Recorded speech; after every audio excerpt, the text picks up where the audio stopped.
Olá, gente! Aqui quem fala mais uma vez é o professor Caio, professor de matemática.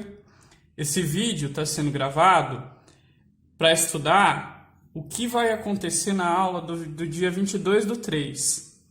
Na aula do dia 22/3, nós vamos finalizar a segunda lista de atividades de matemática, tá? E então, só restam 2 exercícios que não foram resolvidos da lista. E eu coloquei eles aqui nesse vídeo, na verdade uma parte deles aqui nesse vídeo, para a gente poder resolver juntos aqui, como um resumo da aula, tá? Então, o primeiro exercício que a gente vai resolver na aula do dia 22/3 é um exercício muito parecido com esse, né? Na verdade é igualzinho a esse, só que ainda tem o D, o C e o D, tá? Ainda tem o item C e o item D. Esse exercício, ele pede para a gente verificar se a afirmação é verdadeira ou falsa, dando, claro, uma justificativa, né? Então, o primeiro item que ele pede para a gente dizer se é verdadeiro ou falso é esse, né? O número 0,1 com uma barrinha em cima. Não pertence a I. Essa afirmação de que o número 0,1 com uma barrinha em cima não pertence a I é uma afirmação verdadeira ou é uma afirmação falsa? O que significa I mesmo? Bom, I significa o conjunto dos números irracionais. Né? Quem que são os irracionais? São os números que a gente não pode escrever como fração, ou ainda, se a gente pensar em representação decimal, são as dízimas não periódicas. São aqueles números que são infinitos e não tem nenhum período, não tem um número que se repete. Esse número, 0,1 barrinha, essa barrinha em cima do 1 significa que o 1 se repete infinitamente. Então, 0,1 barrinha significa, na verdade, 0,1, 1, e assim por diante, o 1 continua aparecendo para sempre. Isso aqui, gente, é uma dízima periódica. Se ela é uma dízima periódica, então ela é também um número racional. Se ela é um número racional, é verdade que ela não é um número irracional. Se ela é racional, então ela não é irracional. Tá? Então essa primeira afirmação é verdadeira. Este número aqui não pertence aos irracionais. Esse número aqui, ele é um número racional. Né? Então, portanto, é verdadeira, pois 0,1 barrinha é dízima periódica.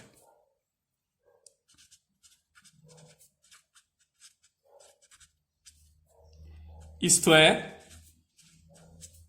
racional. Beleza? Aí, a segunda afirmação fala que o número raiz quadrada de 3 pertence a I.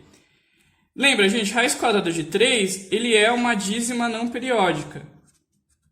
Vocês podem constatar isso, olhando para a calculadora, pedindo para ela calcular a raiz quadrada de 3, vocês vão ver que vai dar um número que tem infinitas casas depois da vírgula e não tem nenhum período. Ou vocês podem lembrar que a raiz quadrada de um número inteiro que não é exato, é uma raiz de um número inteiro que não é exato. Então, ela é um número irracional, Lembrando que os irracionais são compostos basicamente pelas dízimas não periódicas. Então, é verdadeira, essa afirmação aqui é verdadeira também, pois raiz quadrada de 3 é dízima não periódica.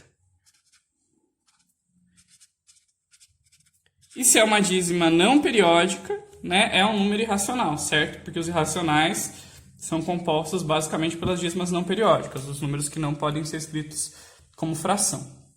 Beleza? Então, as duas afirmações primeiras são verdadeiras. Eu não vou fazer os itens C e D, e vou agora resolver um outro exercício que a gente deixou de um pouco de lado nessa lista, que é esse aqui. Ele, na verdade, tem uma outra pergunta junto com ele, mas eu só vou resolver essa parte do exercício. né? A questão é a seguinte: quantos números inteiros estão entre menos raiz quadrada de 20 e o número π?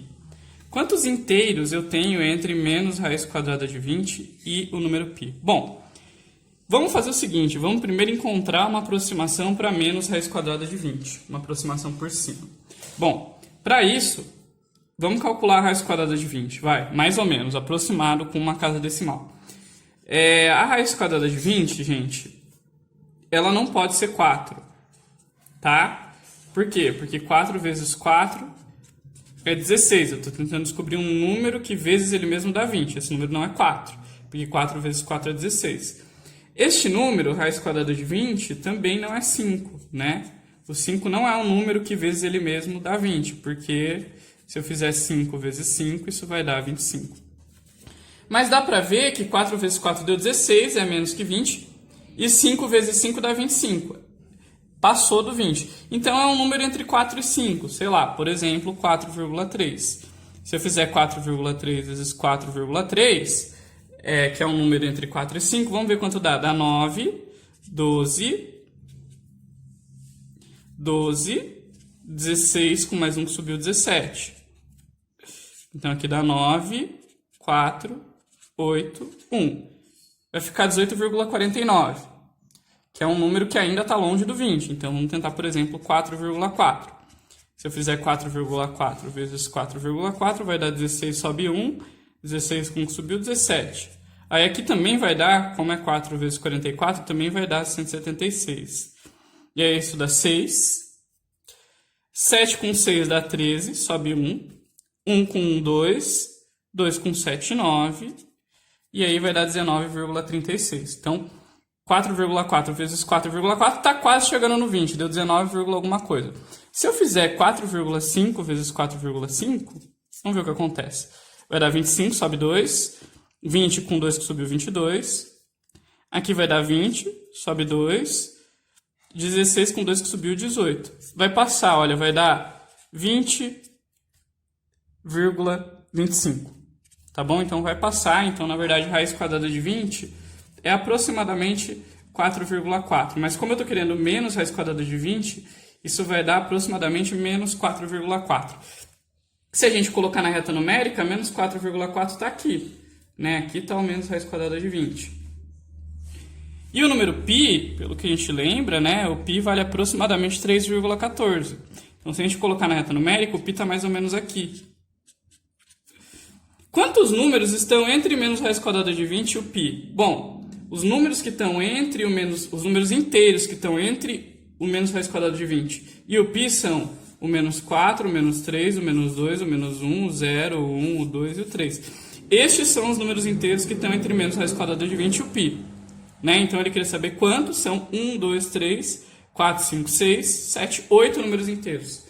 Resposta, 8 inteiros. É mais ou menos isso que a gente vai fazer na aula do dia 22/3, gente. Aguardo vocês lá. Até mais.